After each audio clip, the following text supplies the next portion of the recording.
Avec un rythme nettement plus lent que les épisodes précédents, l'épisode 7 relate le parcours solitaire de Carol et Manoussos dans ce nouveau monde. Allons. C'est l'heure de l'histoire, mon poulet au miel. On ouvre les petits volets. Cœur vaillant, œil sur la balle, on ne peut pas perdre.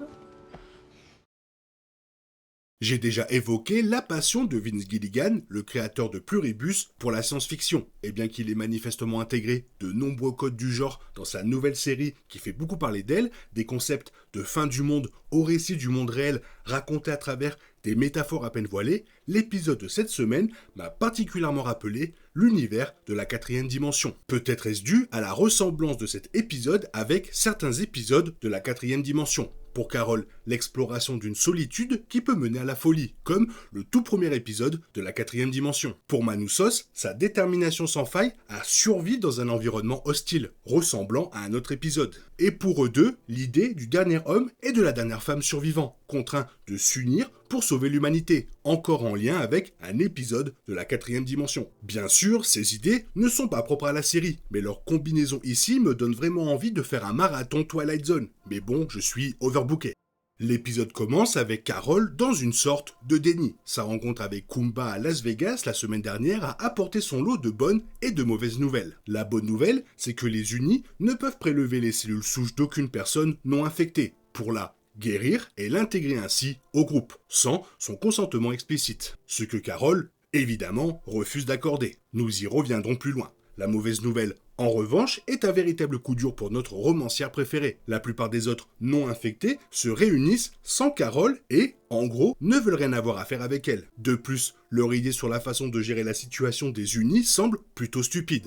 On retrouve donc Carol sur le chemin du retour vers Albuquerque, chantant à tue-tête la fin du monde qu'elle est en train de vivre. Et elle se sent bien. L'une de ses affirmations est différente des autres, car l'une est fausse. Après avoir résolu l'énigme du lait mystérieux avec John Cena, Carol a été très affectée par la révélation de Kumba selon laquelle elle n'était pas au courant de l'affaire, et par le fait que presque tous les autres habitants de la planète la rejettent. Sans parler de sa solitude absolue, il y a aussi la question de la guérison des unis. Elle n'a absolument aucun plan ni solution à ce sujet.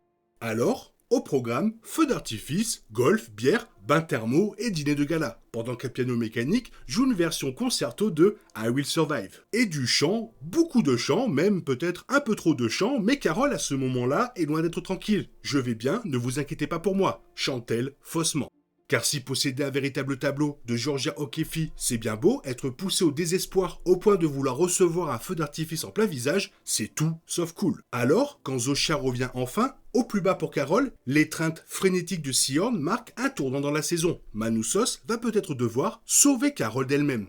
D'ailleurs, à des milliers de kilomètres de là, le dernier survivant sur Terre poursuit son périple à la recherche de Carol. L'épisode alterne entre les deux personnages, le parcours de plus en plus éprouvant de Manoussos reflétant les différences dans leur réaction face à l'arrivée des unis. Et bien que leurs méthodes soient diamétralement opposées, le résultat final est terriblement le même. Pour Manoussos, son refus d'interagir avec les unis peut surprendre aux premiers abords. Il est toujours prêt à dégainer son couteau dès qu'il s'approche, car nous sommes habitués à l'attitude désinvolte de Carol à leur égard. Mais, avec un peu de recul, difficile de contester son point de vue. Après tout, le monde entier a été envahi par une force extraterrestre, y compris tous ceux qu'il a connus. Qui n'aurait pas envie d'avoir un couteau sur soi? Le problème avec Manoussos, c'est que si Carol accepte sans problème les vols internationaux et le Gatorade des unis, même si ce dernier est un peu chaud, Manoussos refuse catégoriquement tout ce qu'il lui propose. Il doit donc entreprendre seul le voyage depuis le Paraguay et finalement tenter une randonnée ardue dans la jungle, malgré les avertissements d'un groupe d'unis étonnamment sobre. Chaleur, humidité, eau insalubre, serpents, araignées, insectes, plantes infestées de bactéries et bien d'autres dangers l'attendent, préviennent-ils. L'interprétation magistrale de Carlos Manuel Vesga saisit parfaitement l'idée que le personnage préférerait se mesurer à un palmier chunga plutôt que d'accepter l'aumône des unis.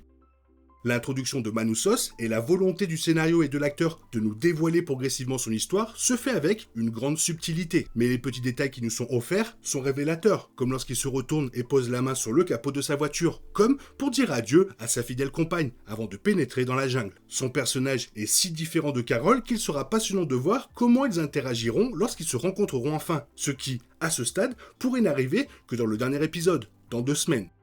L'ironie, c'est que lorsque Manoussos parviendra enfin à rejoindre Carol, il arrivera un peu trop tard. La Carol du début de cet épisode aurait sans doute été heureuse de rencontrer une nouvelle personne et de trouver quelqu'un à ses côtés dans sa résistance contre les unis. Celle de la fin a profondément transformé sa relation avec eux, ce qui aura probablement des répercussions pour le reste de la saison.